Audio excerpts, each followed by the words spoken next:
Kami nagbabalik po dito sa Kaintahan in Action. Yes or no? Ate Pia, Kuya Alan, narito po ang ating mga katanungan. Let's go to the first one. Ate Pia, Kuya Alan, so nabasa ko po sa Instagram na for the first time ever sa Olympics, magkakaroon daw po ng breastfeeding room para sa mga nursing mothers natin na Olympians. So ang question ko po is, sa Philippines din po ba, meron din po tayong ganito para po sa mga breastfeeding and working moms? Yes or no? Yes. I love that question. Actually, huli na ang Olympics.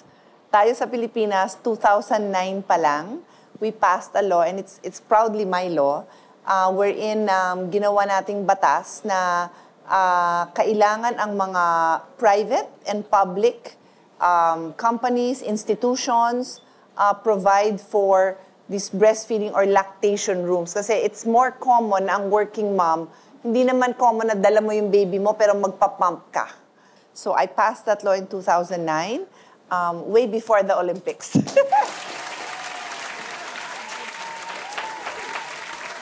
Maraming salamat. Ang pangalawang katanungan. Ate Pia, Kuya Alan, isa po akong breastfeeding mom and araw-araw na po akong pumapasok sa work. Ngayon po, gusto ko po sana na habang nasa work, makapag-pump pa rin po ako, pero nahihiya po ako kasi baka kung ano pong isipin nilang ginagawa ko. Ang tanong ko po, pwede po ba na mag-take ako ng break from work para kahit po paano makapag-pump po ako ng breast milk? Yes or no? Yes. Nasa batas yan. As Ate Pia said, chinampion nyo yan. Sa batas, you can take that break. And if I can address yung sinabing nahiya ka, si Ate also addressed that. Kung mapapanood nyo yung videos o yung records nun, Kuya Boy, kasi minsan yung... It's much better now, but way back, maraming male chauvinism. So just talking about it, maraming off na jokes. And then, yun nga, yung addressing lang na, huwag ka mahiya. Di ba? I mean, sino ba nagpapalaki sa real men? Di ba yung nanay din nila? O ano ba yung best para sa kanila? Hindi ba yung breast milk, no? So, part of fighting a bad culture is having a good counterculture. Meron pa po pala akong follow-up question. Meron po bang nakasaad na limitation sa oras para po sa break period na ito for breastfeeding moms? Yes. So, sinagot nga ni Alan na you are entitled to that break, right? So, nung ginawa ko yung batas na yan, syempre, binase ko yan doon sa experience ko sa ibang mga nanay kung gaano, how much time do you need para magpa-breastfeed. So, ang successful breastfeeding is based on demand. The more na magdede yung baby, the more na magpo-produce ang milk para kayong clockwork ng baby mo. And normally yan, minsan wala pang 1 hour, dedede ulit. Minsan 2 hours.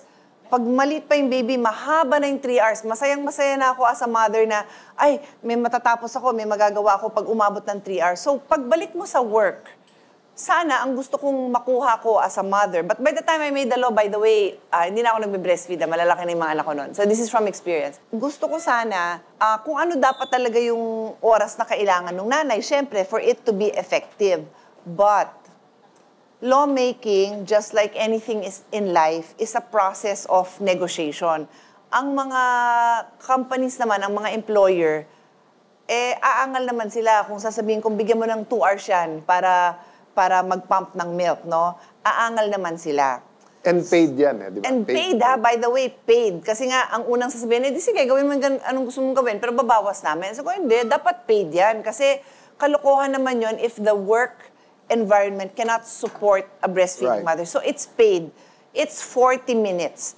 In addition to, so, imbis na kumain ako ng maayos, magpa-pump din ako bago kumain ng lunch. So, if I add lunch break, and then itong 40 minutes, and then for many Filipino companies naman, meron din merienda break, medyo okay naman. But I have to admit, as a breastfeeding mother, medyo maiksi yan.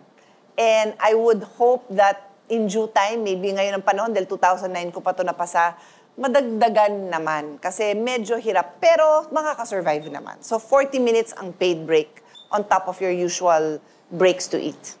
Maraming salamat po. Maraming salamat.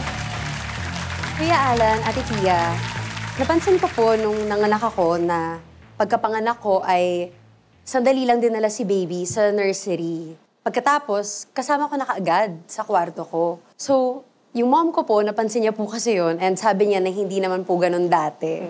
So my question is po, may batas po ba tayo na nag-uutos nito? Yes or no? Yes. This is originally the rooming-in law of the late Senator Ed Angara, na tatay ng ating bagong Secretary, Sunny Angara. Congratulations, by the way, Secretary Sunny Angara. We're very proud of you, our colleague. Parang kapatid ko po yan. And his father authored that rooming-in law, which years later, nung ako na maging senator at ang classmate ko pa nun sa Senate is the father, gumawa naman ako nitong breastfeeding promotions and he taught me a lesson in lawmaking. Sabi niya, Pia, may batas ako, rooming in. They are related. So, i-amend mo ngayon yung batas ko. Hindi yung gagawa ka lang ng bago. It's just a process that I learned from one of the great senators. No? So, kanya yung rooming in, tapos dinagdag ko ngayon dito. So, rooming in law is now what you're talking about na pagkapanganak mo, automatic yan, ibigay ang baby sa nanay. Why? Because yun yung bonding na nagpro-promote ng natural breastfeeding. Kasi pagkatabi mo, it's amazing. Alam mo, may studies na ang baby medyo malabo ang pananaw. Malabo ang paningin, no? There's studies that really showed us for months, malabo yan. Pero gagapangin niya ang dede ng mami niya. Thank you po. Panglimang katanungan. Kuya Alan, Ate Pia, matagal na po kasi ako nagtataka dahil wala po akong nakikitang commercial about sa infant formula.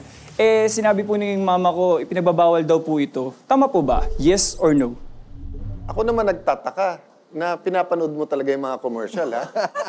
Yung mga iba, talagang gustong bilisan yung commercial o kaya CR break habang may commercial, pero napansin mo talaga yon.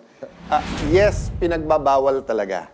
Kasi di ba yung basis talaga ng ads or commercial advertising, dapat may truth in advertising. Pero there are certain things that you cannot advertise without having a small lie. For example nga yung sa breast milk.